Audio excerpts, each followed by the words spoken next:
Hi there, I'm Emily Mielstein with the Gulf of Mexico Fishery Management Council, and this is a public hearing video on a framework action that considers making modifications to the Greater Amberjack Allowable Harvest and Rebuilding Plan. We're here because a recent stock assessment indicated that the Greater Amberjack stock continues to be overfished and experiencing overfishing. As a result, the Council's scientific advisors, the Scientific and Statistical Committee, or SSC, revised the overfishing limit and the acceptable biological catch level for Greater Amberjack. So now the Council must consider updating the annual catch limit in order to align it with the best available scientific information. So the Greater Amberjack stock has continued to rebuild for a while. This is actually the fifth time since 1998 that the stock has been considered overfished and experiencing overfishing. After each declaration, the Council has made reductions in both commercial and recreational harvest in order to allow the stock to rebuild. However, we find ourselves in that position again where we must consider making some management changes in order to recover from that overfished condition and ensure that we're not overfishing the stock. So there are two actions being considered in this document. The first makes modifications to the rebuilding time period and also annual catch limits and annual catch targets. The second action considers modifying the recreational season for Greater Amberjack. So we'll start with action 1, which considers modifying the Greater Amberjack rebuilding plan and the annual catch limits and annual catch targets. Right now, the Greater Amberjack annual catch limit is 1,720,000 pounds whole weight.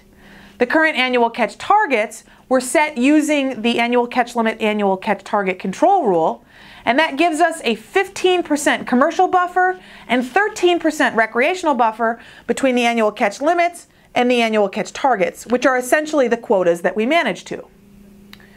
So after reviewing the most recent stock assessment, our Scientific and Statistical Committee revised both the overfishing limit and the acceptable biological catch levels. You can see those newly revised levels on this table. And finally, it's important to note that the Greater Amberjack allocation is divided 73% recreational and 27% commercial.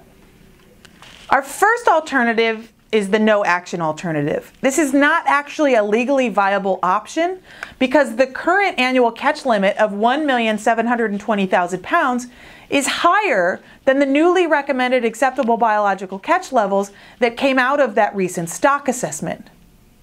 Our second alternative would set the annual catch limit equal to the newly recommended acceptable biological catch levels for the years 2018 through 2020. And that is projected to rebuild the stock by the year 2027. Now we have two sub-options here. Option A, we could apply the same ACL-ACT control rule that we've been using to set our annual catch targets, which in this case would establish a 13% buffer for the commercial sector and a 17% buffer in the recreational sector between the annual catch limit and the annual catch target. Or option B, we could decide not to use the control rule to set an ACT at all. Next, we could consider alternative 3, and it would set a constant annual catch limit based on the lowest ABC level recommended by the SSC for 2018 and beyond, and that's projected to rebuild the stock by 2024.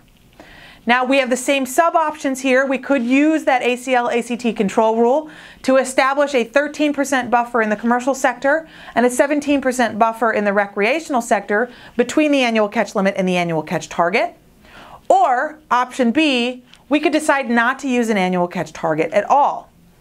And then finally, we could consider alternative 4, which would set the stock annual catch limit at 0, meaning not allow any amberjack harvest at all, and that's projected to rebuild the stock by the year 2022. This slide will actually show you a comparison of the different alternatives in this action.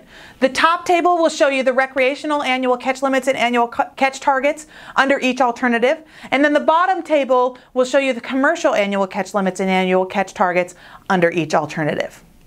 Moving on to Action 2, which considers making modifications to the recreational season. So right now, the season is scheduled to be closed June and July. However, in recent years, the recreational greater amberjack season has closed early when the quota is met. So the Council's looking at adjusting the close season in order to ensure that the season is open and closed at the most efficient times. So under all of the alternatives that are being considered for Action 2, we still retain the potential for the in-season quota closure. Alternative 1 would retain our current June-July close season. Alternative 2 would modify the close season so that it was March and May. Alternative 3 would modify the recreational close season so that it was March through June. Alternative 4 would modify the recreational close season so that it is January through June. And finally, Alternative 5 would modify the recreational close season so that it's January through July. So this table takes into account the potential for a quota closure and actually compares the different recreational season lengths under the alternatives for Action 1 and then the seasons being proposed in Action 2. The Gulf of Mexico Fishery Management Council plans to take final action on this framework in August. They would like to hear your comments before moving forward. So you can submit comments in two ways. You can either submit online comments by following this link, or you can email your comments to golfcouncil@golfcouncil.org. Thank you so much for taking the time to watch this video and send us your thoughts on this greater amberjack framework.